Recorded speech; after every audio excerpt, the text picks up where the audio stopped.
والبحث عن مصادر اقتصادية غير البترول ووجودها مع دولة اندونيسيا العظيمة في الجي 20 من الدول الاقتصادية. وجدت المملكة أنه الأفضل الاستثمار في الدول الإسلامية وتنمية الاقتصاد في الدول الإسلامية مجال اقتصادي جيد، وهناك استثمار ربما سمعتم عن استثمار وزارة شركة أرامكو مع برتامينا، وهناك مجالات كثيرة ربما تسمعونها إن شاء الله خلال الزيارة من توقيع اتفاقيات في جميع المجالات الاستثمارية والتعليمية والدينية إن شاء الله. مجالات كثيرة في التعليم وفي الشؤون الدينية وفي الشؤون الاقتصاد والاستثمار، الشؤون الثقافية، شؤون الحج، أيضا ربما إن شاء الله في الشؤون الأمنية، وسبق التوقيع على اتفاقية عسكرية ما زال العمل جاري فيها ولله الحمد. ربما يكون هناك تعاون في مكافحة الإرهاب، وهذا من ثمرات التعاون إن شاء الله، لأن السعودية وأندونيسيا يعانون من استهداف الإرهاب لهذا البلدين الآمنين، فوجدنا أن التعاون بيننا سيعطي حصار لهذا العبث الأمني، بالإضافة إلى أن هناك مشاريع في الإسكان ومشاريع سياحية ومشاريع في البنية التحتية للطاقة.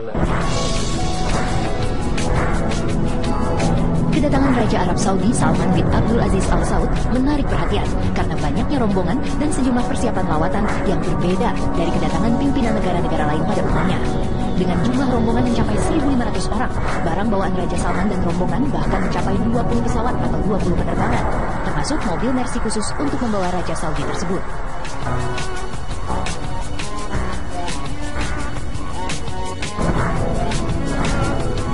Dua unit Mercedes Maybach S600 telah tiba di Bandara Internasional Igusti Ngurah Rai Denpasar, Bali. Berdasarkan lawatan sebelumnya ke negara lain, jenis Mercedes Maybach yang digunakan adalah S600 Guard yang dirancang untuk menghindarkan penumpangnya dari ancaman dari segala sisi, termasuk kolong mobil. Kaca mobil ini dibuat dari bahan aramid dan komponen plastik serta dilapisi polikarbonat yang tahan lontaran serpihan. Kaca ini juga menawarkan perlindungan dari peledak dan anti peluru senjata serbu. Wow, super aman bukan?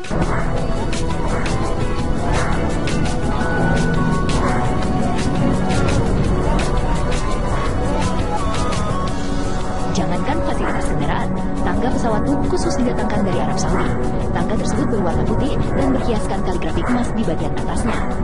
Tangga motorik tersebut memiliki fungsi yang sama dengan eskalator, sehingga sang raja tak perlu banyak-banyak melangkahkan kaki saat turun dari pesawat. Apalagi usia Raja Salman telah menginjak 81 tahun.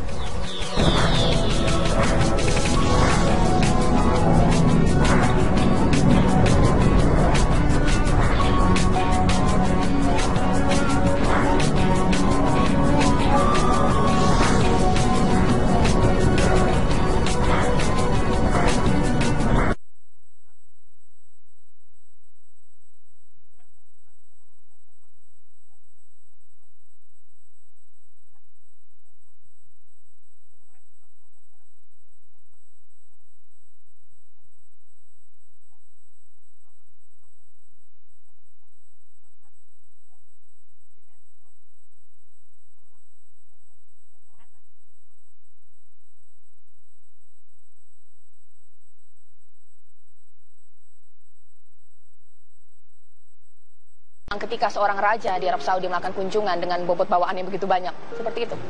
Ya, itu tadi yang saya katakan bahwa dasar politik Saudi itu kan kekeluargaan itu, sehingga yang dibawa itu antara pejabat negara dan keluarga kan hampir sama, sehingga misinya juga diplomasi dan juga misi liburan, sehingga waktu yang diperlukan itu juga sangat panjang ya, sampai 9 hari.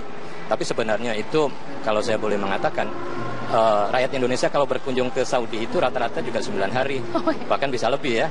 Karena paket umroh itu kan 9 hari. Mungkin dari prinsip ini ya. Dan hari demi hari itu kan rakyat Indonesia yang berkunjung ke Saudi sangat besar ya.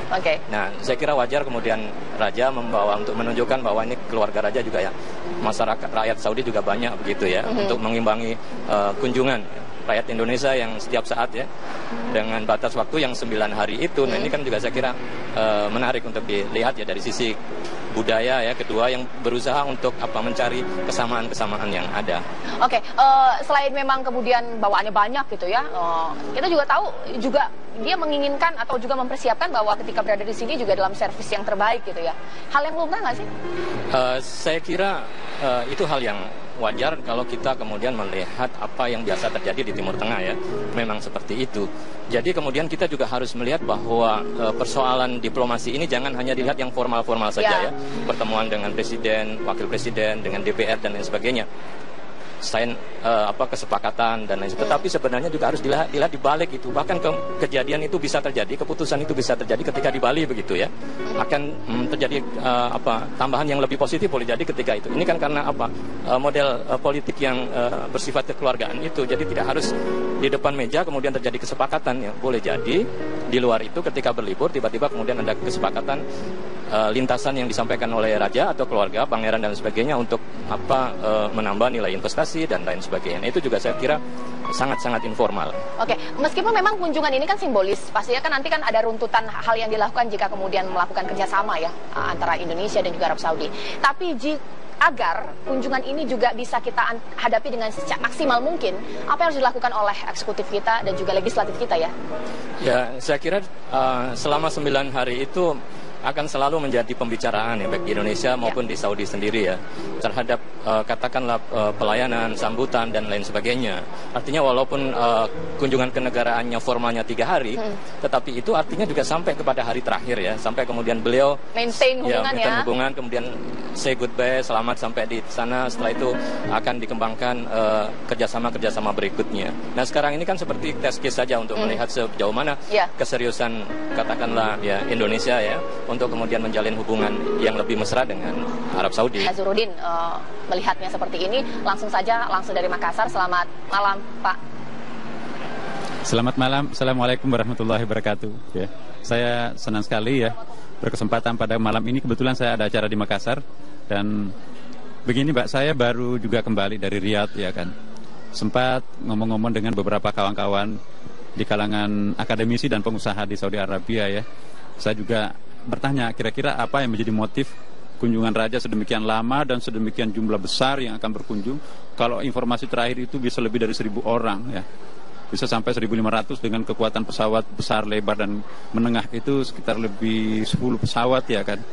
Nah kalau kita lihat hanya 3 negara muslim atau negara mayoritas muslim yang masuk dalam negara G20 yaitu pertama Indonesia, Saudi Arabia dan Turki. Nah, kita tahu seperti yang disampaikan tadi teman kita bahwa memang investasi Saudi Arabia itu di Eropa dan di Amerika itu cukup besar. Tapi sepertinya juga perkembangan terakhir ini banyak dari kalangan swasta Saudi Arabia dan kalangan pengusaha Timur Tengah yang lain merasa nggak nyaman dengan kehadiran Presiden baru Amerika sekarang ini. Sehingga dengan demikian mereka mencari tempat mana kira-kira yang paling bagus untuk melakukan investasi.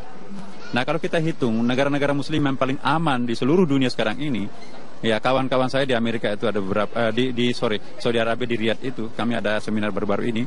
Mereka menyebutkan bahwa tempat yang paling aman sekarang ini adalah Indonesia. Bukan saja aman dari segi gangguan politik, keamanan dan sebagainya, tapi aman dari segi investasi karena mereka juga membaca angka-angka perkembangan pertumbuhan ekonomi Indonesia kan. Jadi mereka itu yang datang 1.500 orang itu adalah kalangan pengusaha. Saya kenal beberapa orang di antaranya dan itu anak-anak muda tapi itu Masya Allah itu memiliki uang yang sedemikian banyak. Dan mereka itu sangat tertarik untuk berinvestasi di Indonesia.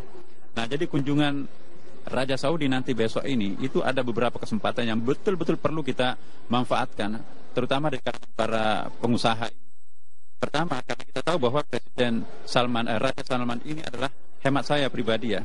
Saya sedikit tahu tentang raja-raja yang pernah berkuasa di Saudi Arabia. Raja Salman ini termasuk salah seorang raja yang sangat moderat. Pandangan-pandangan politiknya pun juga sangat moderat. Makanya itu terjadi modernisasi di lingkungan universitas-universitas yang ada di Saudi Arabia. Kita tahu banyak pergantian rektor, kemudian juga banyak pergantian dekan-dekan, ketua-ketua jurusan bahkan. Dan mereka kekuatan raja sekarang ini memilih kira-kira siapa yang bisa membawa Saudi Arabia ke dalam suasana masyarakat modern. Jadi sering kita baca sekarang ini, wah ini kok Saudi Arabia ini mungkin krisis ekonomi. Enggak, terjadi semacam rasionalisasi manajemen pemerintahan Saudi sekarang ini. Jadi menerapkan apa yang disebut dengan penerapan pembangunan efisien dan efektif itu sekarang sedang terjadi di Saudi Arabia. Jadi potensi-potensi mereka itu dimanfaatkan untuk memperkembangkan ekonomi mereka. Nah terakhir untuk kita di Istiqlal juga selaku imam besar, ketika kami menerima tim advance mereka, ya salah seorang petinggi dari Saudi Arabia pada waktu itu, saya sendiri yang terima. Alhamdulillah, mereka juga sangat agak kesulitan untuk menerjemahkan bagaimana caranya nanti ini Raja Saudi ini harus mendaki ke lantai 2 Masjid Istiqlal. Nggak ada lift kita pada waktu itu. Lift yang ada itu hanya lift untuk penyandang cacat, itu lambat sekali naik ke lantai 2-nya. Terus saya ditanya, apakah bisa Istiqlal membangun sebuah lift? Saya bilang, insya Allah bisa. Akhirnya pada malam itu, sore pagi hari itu saya langsung ketemu dengan salah seorang pejabat kita. Terusan saya ingin sebutkan namanya di sini. Saya berterima kasih kepada Ibu Rini, ya Menteri BUMN. Ibu, kami akan kedatangan tamu, tapi liftnya Istiqlal ini belum ada. Nah, loh, ini kan waktunya sudah mepet ini Pak Nasar, apa bisa? Saya bilang terserah Ibu, kira-kira mungkin yang paling tahu tentang bisa atau tidaknya itu adalah tim Ibu nanti. Akhirnya Ibu dalam waktu yang sangat singkat berkomunikasi dengan seseorang. Kita butuh waktu 28 hari pada waktu itu. Akhirnya Ibu Rini mengatakan, insya Allah bisa Pak Nasar. Dan siang itu juga langsung timnya datang, kami terima. Dan kerjanya 24 jam. Subhanallah, dalam tempo tidak sampai 28 hari. Baru 2 minggu dari hari ini, itu sudah bisa dipakai liftnya itu. Dan liftnya termasuk, ya bagus ya. Kami berterima kasih kepada Waskita Karya. Ya. Kebetulan dirutnya itu adalah teman kita juga ya, jamaah kita. Alhamdulillah. Baik. Pada kesempatan ini juga saya berterima kasih kepada Waskita Karya. Di samping itu juga ada persiapan lain tentunya ya. Kita perbaharui semua karpet-karpet yang ada. Kemudian dalam waktu dekat ini juga akan ada dekorasi-dekorasi khusus lah di Masjid Istiqlal. Ya, bukan karena beliaunya akan datang, rajanya akan datang. Memang sudah sampai saatnya, seperti para pemirsa tahu. Ini kan kepemimpinan baru di Masjid Istiqlal, saya juga baru, dan teman-teman dari Badan Pelaksana pun juga baru. Kita mencoba untuk menciptakan Masjid Istiqlal yang ramah terhadap tamu-tamu asing, ramah terhadap orang kita sendiri, pokoknya ramah untuk semuanya. Insya Allah Istiqlal untuk semua, dan akan menjadi masjid kebanggaan kita, khususnya umat Islam di Indonesia. Baik Pak Nazarudin, nah dengan kunjungan ini, DPR sudah bersolek, Istiqlal juga sudah bersolek. Pertanyaan saya, apakah kunjungan atau lawatan ini juga bisa dinikmati oleh masyarakat kebanyakan pada saat kemudian kunjungan tersebut? Masyarakat awam boleh nggak sih kemudian melihat gitu, ikut menikmati kunjungan tersebut? Bagaimana Pak? Iya, kita tidak ada masalah. Kita nggak bisa melarang orang datang ke masjid siapapun, asal tujuannya untuk beribadah terutama ya kan. Dan kita pun juga di Istiqlal itu kan sudah ada sistem pengamanannya, jadi juga tentu sudah steril ya. Teman-teman juga dari Pas Pampres itu sudah sangat siap untuk. Dan yang jadi tantangan kami sekarang ini, terlalu banyak yang meminta kami, grup-grup pengajian, grup-grup jamaah dari masjid-masjid lain, ingin sekali menjadi jamaah Masjid Istiqlal, ingin hadir menyaksikan Raja Saudi di Istiqlal. Baru tadi ini pucuk pimpinan Muslimat Nahdlatul Ulama itu mau membawa masanya ke Istiqlal dalam rangka ikut serta menjemput Raja Saudi. Ya, jadi saya katakan kami akan berkoordinasi dari segi waktu dan dari segi pengamanan dan dari segi sistem nanti, bagaimana supaya nanti kehadiran Raja kita ini mungkin tidak terlalu terusik dengan sebuah sistem yang tidak dipersiapkan. Jadi kami ingin mencoba untuk melakukan koordinasi dengan semua pihak, terutama pihak kami internal Masjid Istiqlal. Bagaimana kehadiran jamaah-jamaah itu nanti, satu sisi mereka bisa menyaksikan tamu yang sudah lama memang ditunggu-tunggu oleh mereka, tapi pada sisi lain tamu kita yang datang ini juga tidak terusik dengan adanya pengaturan yang kurang pas ya. Jadi kami tentu akan berkoordinasi dengan semua pihak, terutama pihak keamanan di Istiqlal dan juga aparat Pas Pampres ya. Insya Allah segalanya kami akan lakukan. Tapi poin saya pribadi menganggap bahwa semakin banyak jamaah yang bisa hadir di Masjid Istiqlal dalam rangka ada tamu seperti itu saya kira menurut saya bagus ya. Yang penting keamanan, kerapian dan ketertiban itu mungkin juga perlu kita lakukan. Apalagi besok itu kan bukan hari Jumat ya kan. Jadi laki-laki dan perempuan bisa sama-sama hadir di masjid di ruang utama Masjid Istiqlal. Kalau hari Jumat ya itu lantai utamanya hanya untuk laki-laki, perempuannya di atas. Nah, insya Allah direncanakan Raja Saudi besok ini, ya kepastiannya belum persisnya seperti apa manualnya kami belum terima, tapi rencananya akan sholat tahiyat masjid, ya. Kemudian melihat dan mungkin juga unsur pimpinan Istiqlal dan juga terutama dalam hal ini Kementerian Agama selaku penanggung jawab Masjid Istiqlal itu, tentu kami juga akan menunggu petunjuk-petunjuk dari Pak Menteri Agama dalam hal ini. memberikan dampak positif secara politik atau juga ekonomi. Tadi kan sudah sempat dibilang, nggak punya teman mungkin di Arab, mungkin cari temannya di negara-negara Asia, khususnya Indonesia gitu ya. Kuota haji salah satu yang kita harapkan ini menjadi lebih clear deh ya, seperti itu. Ya, saya kira sebenarnya persoalan kuota haji itu kan dari sisi kepentingan nasional itu adalah sebenarnya nomor sekian. Karena yang utama kan adalah bagaimana kemudian membangun ya hubungan dengan Arab Saudi, kemudian menempatkan prioritas ekonomi ini pada nomor satu. Kalau ini sudah terjadi kesejajaran sebagai mitra strategis, maka sebenarnya masalah kuota haji ya, kemudian masalah-masalah perlindungan TKI itu dengan sendirinya akan settle. Jadi seperti itu. Jadi saya kira dengan dua hal memang antara ekonomi dan politik. Kalau di Arab Saudi kan memang tipikal karakteristik budaya mereka antara ekonomi dan politik itu menjadi satu kesatuan. Pemegang kekuasaan ekonomi adalah keluarga raja, kekuasaan politik juga keluarga raja.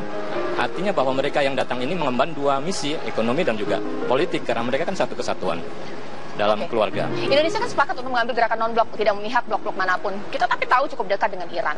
Tapi Iran dan Arab Saudi ini menjadi ekstensi yang berbeda. Mana kita memposisikan diri nih?